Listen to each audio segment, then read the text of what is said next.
Assalamu alaikum. Umma. Kuna lafiya? Alhamdulillah. A muna gida.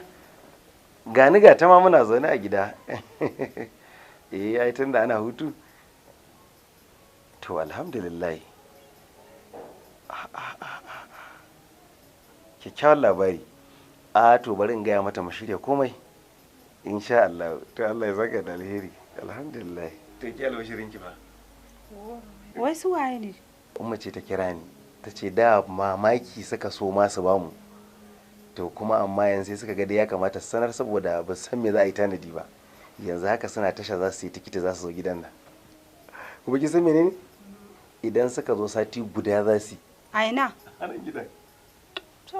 Saboda a samu dai an mamaji daɗi dai. Ana wannan abin nan hutun nan su ga su ma an zauna an daɗe da su a gida. Da haka yanzu sai a shirya dukkanin abin da ya kamata a tare su.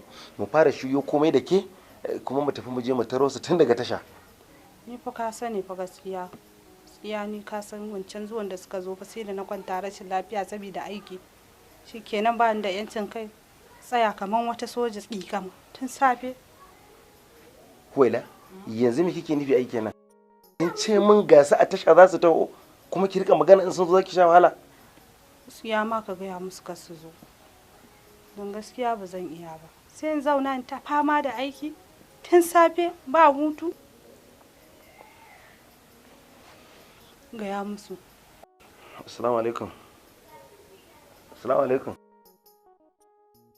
Umma na ce layi ya zo kanku ne? To da Allah ku yi haƙuri ba sai kun sai tikitin ba.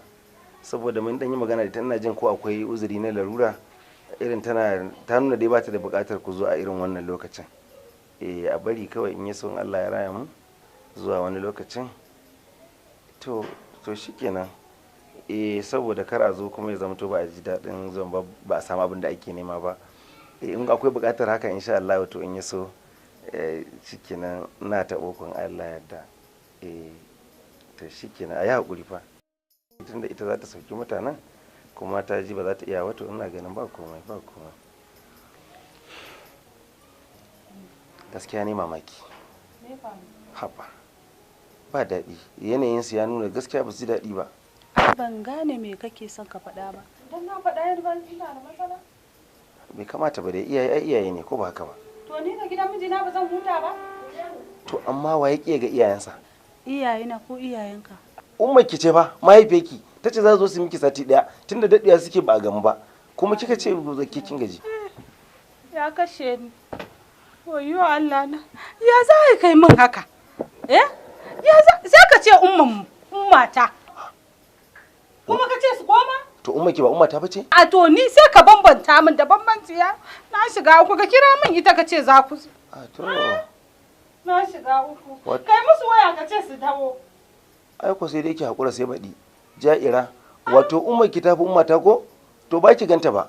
Ai ni ka cuce ni na shiga. Ummata fa. Wato rashin mutuncin kin da dama naki akan iyayena ne. Wato iyayena yake nufin sun tuburbuda ki ko? Sai kai min bayani. Sun hafa miki gandareren da ina nemo wannan kami kina ci kina koshi za su zo wato kar su zo. To uwarki ce bata ba Ja'ira. Ni da wallahi a'a. Ummata za ka ce mu ummata ya sai ka bambanta ummanka daban ummata daban kuma sai ka za ki ga umma yanzu ma zan buga musu zazzafan text message din ga musu in ce har abada ka su karawa sai idan kin zo akan me ummata ce fa ko ummar wace ce umma da kin zaci ta uwa ce to uwar ki ce ba ta ba Ja'ira wallahi ni assalamu alaikum